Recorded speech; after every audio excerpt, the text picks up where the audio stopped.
encore. J'ai toujours dit que si j'étais le premier noir que les Blancs ont vu quand ils sont venus en Afrique, la traite négrière n'allait pas exister. Je m'appelle Juste Parfait Menidio. Mon nom d'artiste est Juste Parfait. Le smart boy, le sexy boy, le garçon le plus sexy. Quand on le voit, on se dit waouh, quelle créature de Dieu. Me voilà.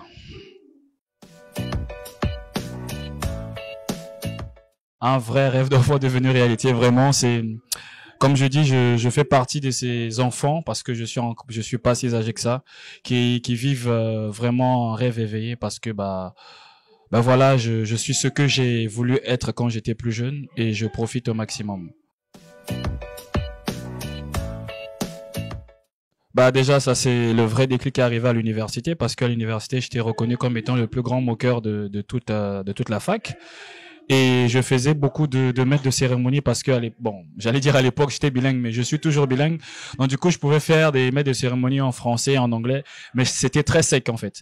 Et là, il y a un ami qui me dit, bah, t'es un moqueur, essaye de temps en temps, quand tu es sur scène, bah, de te moquer des gens, de faire un peu un truc comme ça. Et là, entre nous, hein, je dis la vérité, j'ai copié un sketch que j'ai vu à la télé, j'ai commencé à le faire sur scène en tant que maître de cérémonie, et là, ça a collé. Et là, je me suis dit, mais, bah, finalement, au lieu de consommer seulement ce que j'aime, je peux maintenant passer de l'autre côté. Et à partir de cette décision-là, tout a commencé là.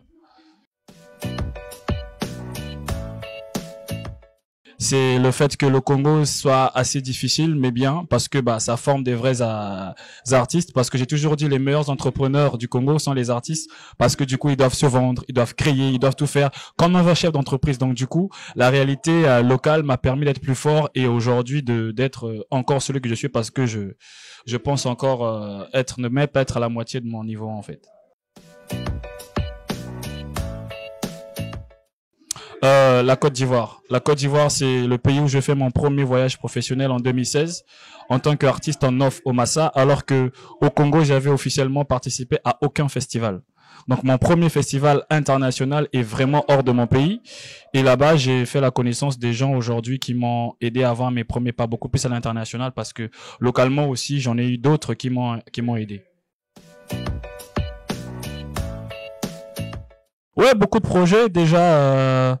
Parce qu'aujourd'hui je suis formateur, comme j'ai toujours dit, créer une légion d'humoristes excellents en République du Congo, ce que je réussis un peu ces derniers temps parce que j'ai aujourd'hui pas mal, je peux dire 10 humoristes qui sont passés professionnels, qui ont été formés par moi à l'Institut français, et c'est ça à titre personnel, et vraiment à titre où je dois être encore plus utile pour mon pays, bah, c'est de briller maintenant dans j'allais dire l'anglophonie, je sais pas si ça se dit. Dans la francophonie, ça va pas mal, je suis pas inconnu. J'aimerais maintenant passer de l'autre côté parce que j'ai une qualité quand même que j'aimerais bien m'en servir, donc traverser les frontières, faire traverser mon humour les frontières que de l'Afrique, de l'Europe et des États-Unis. Voilà quoi.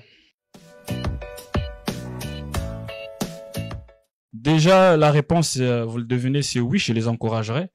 Et quand vous voulez quelque chose, il faut vous battre pour l'avoir. Aux parents, je leur dirais ceci. À l'époque, on disait que jouer au foot était un perdant. Aujourd'hui, les footballeurs sont des milliardaires en francs CFA. Les humoristes, c'est pareil. Avant, mes parents avec moi, c'était la guerre. Mais on va pas dire qu'aujourd'hui, je suis un super riche. Mais ça va. Il y a des jeunes de mon âge qui n'ont pas, on va dire, un peu l'aisance sociale que j'ai. Donc, si c'est vraiment pour ça, si vous êtes parmi les meilleurs, en tout cas, si vous faites bien votre travail, les finances, parce que on juge la réussite des gens par les finances suivront automatiquement. On est dans on dit quoi? On est atmosphériquement dans une situation qui permet aujourd'hui que quand on est bon, les finances suivent. Voilà. La blague, c'est que je vais me présenter aux élections présidentielles, mais je n'ai pas le poids financier qu'il faut. Merci.